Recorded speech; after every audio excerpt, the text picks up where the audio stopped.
Yo, what's up everybody? It's your boy DeadStocksVA. This is my first YouTube video, or my first video anywhere for that matter, so I do have something special for everybody to check out today. New order from Nike.com.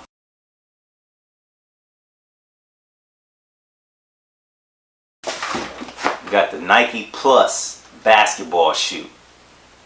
This shoe is supposed to track how high you jump, what your quickness is, and a whole bunch of other type of stuff. So without further ado, we'll go ahead and get on into it. This is the get started. I'm assuming that this has your two sensors for both your shoes, your left shoe, or right shoe, left shoe, however it works. And I'm guessing this is what tracks to your cell phone to let the people know how high you jump, how fast you move, blah, blah, blah, boopity boo bop. And then here you have your accessories, which is basically your charging for your shoes or for these pieces or whatnot. Now, note, before we go any further, if you do not have an iPhone 4 or iPhone 4S, this will not work with any other phone. iPhone 3, iPhone 3G, none of those will work with the Nike Plus basketball system. Nor will Android phones work. I'm pretty sure Nike is working on something right now to get the app installed on all those devices, but as of right now, it's only an iPhone 4, iPhone 4S. So now we'll go ahead and jump into the shoe. This is the new Nike Hyperdunk Plus basketball. First looking at it, it resembles very muchly the Nike Hyperdunk Elite Blake Griffin model. You know, I'm pretty sure everyone's heard of the one that he ripped during the playoffs this year, but it looks pretty much exactly like the Blake Griffin model. The shoe is, the first thing you see is the outsole, well the base, and it's this black engineered foam. A lot of Nike basketball shoes are going to this black engineered foam, or just the engineered foam altogether. It's supposed to be more durable and lighter than leather. I know it's lighter, but more durable, I'm not really too sure about just yet. This is my first Nike Hyperdunk Plus model, or Nike model with the engineered foam. Next up is the midsole, and it is a blue glow tint colorway, and it is actually a Nike Lunar midsole, and if you see right here, it says Lunar Lawn. Next, we're going to talk about the dynamic flywire. It is a purple and blue glow, and from there, these dynamic flywires are very loose, but at the same time they're very strong. Next, we're going to talk about the big Nike swoosh on the front. It is a metallic base, and it's an overall clean look. It's definitely a bigger branding than anything, but it's definitely clean. I think they could have made the actual swoosh a little bit smaller, but it does fit within the realm of the shoe, the design of the shoe and everything like that. Next up is the lining.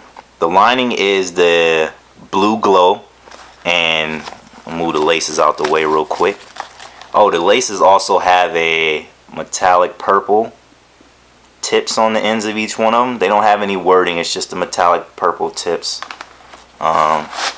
Take the paper out, and if you can see the inside, it has the Nike Plus logo, and it kind of resembles the movie Tron. So if you can kind of imagine how the movie Tron was with their little glow around their bodies and stuff like that, you can kind of tell what it would look like on the inside of the shoe. I'm not too sure if the insole, it does come on, yeah. So if you look down on the inside of the insole, you can kind of see where the Nike Plus logo goes. Can you see that? And that's where the Nike Plus insert goes. So this is where you will insert this. Next up, we have the outsole of the shoe. The outsole is a translucent base, and it's pretty much see-through. Pretty cool pattern here. It's like I'm pretty sure it's some sort of basketball track pattern or something that gives you your hits. They have 1, 2, 3, 4 4 sensor plates or 4 track plates for the Nike Hyperdunk, and it has a little plus hit model on the end back there, and these are outlined in purple, and you have your blue glow Nike swoosh, and it also has your carbon fiber track plate right there as well. So that's pretty much it for the aesthetics of the shoe. This was the rundown of the Nike Plus Basketball Sports Pack.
What's up, everybody? It's your boy DeadStocksVA, back in the lab or the office to give you the recap of the Nike Plus Basketball. Now, as you can see, I did wear them. It's a little bit of dirt on them. We did play on the indoor court because I really didn't know how the shoes were going to react on the outdoor court. So this review is all indoor only. So first thing I want to take a look at, or let you guys know how the shoe fits. The shoe fits great. I mean, I've tried on foam posits before, and this is probably the closest thing to how the foam posit fits. It fits like a glove. I mean, this engineered foam is really supposed to be like to hug your feet, and it's lightweight to give you that great direct feel. I mean, if you like your shoes a little bit bigger on the basketball court, I would personally go a half size up. I wear an 11.5, and I did get an 11.5, so mine fits just perfect. Next, we're going to get into the dynamic fly wire on the sides. You see on the right shoe, I did notice that it started to pull away a little bit from the engineered foam. When I first opened the shoe up, it was flat like this, but now, as you can see, there is some sort of separation right there between the fly wire and the mesh, but it's really not that bad. I mean, the wire did hold up pretty good. I mean, being on the court, I did not notice too much of, I know before I said there was some sort of tensile strength it's supposed to give you. I did not notice too much play within this portion because I wasn't really thinking about it too much, but they are all intact and still held together, so I'm pretty sure it did do its job, you know what I mean? We're going to talk about the engineered foam. The engineered foam still held up pretty well, like I said before. You know, there's a little bit of a dirt on the shoe, but that's to be expected from playing basketball on the gym floor. A lot of cats out there see me with these on, so they wanted to test me out or wanted to step on them, but they held up pretty well. The tongue and the laces as well, they both held up well. They're very durable materials, and nothing's wrong with the shoe physically at all on either shoe. So they did hold up great on the court. Now we're gonna get into the electronics portion.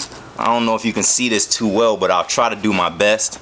This is where the electronics are housed at in the shoe. You have your sensor right there, and then you have your foot plate where you step on to turn it on and off.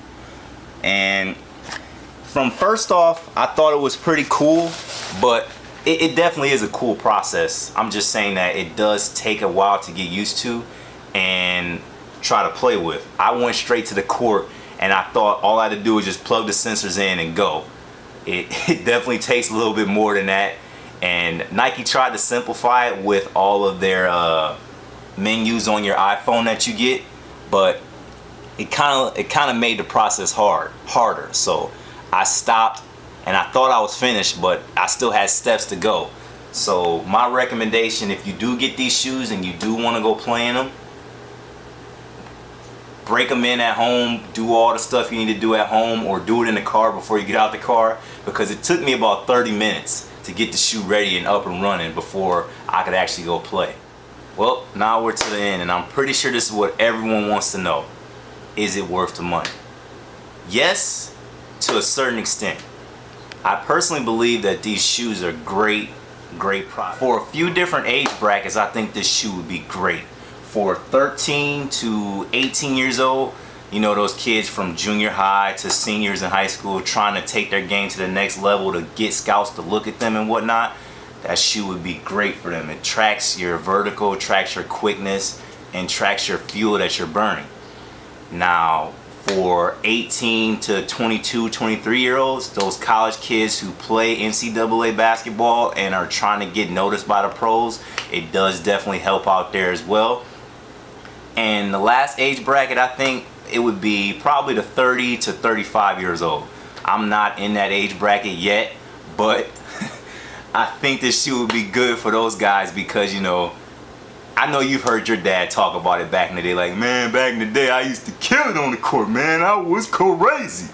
Well, this is his chance to prove it to you, you know what I'm saying? So he can get these kicks, he can take them out, he can plug them and play them up against his friends or even you, and you know, you guys can rival it out and see who has this and who has that and who has the better overall game. Me personally, the reason why I bought these shoes is just so I could gauge where I'm at right now.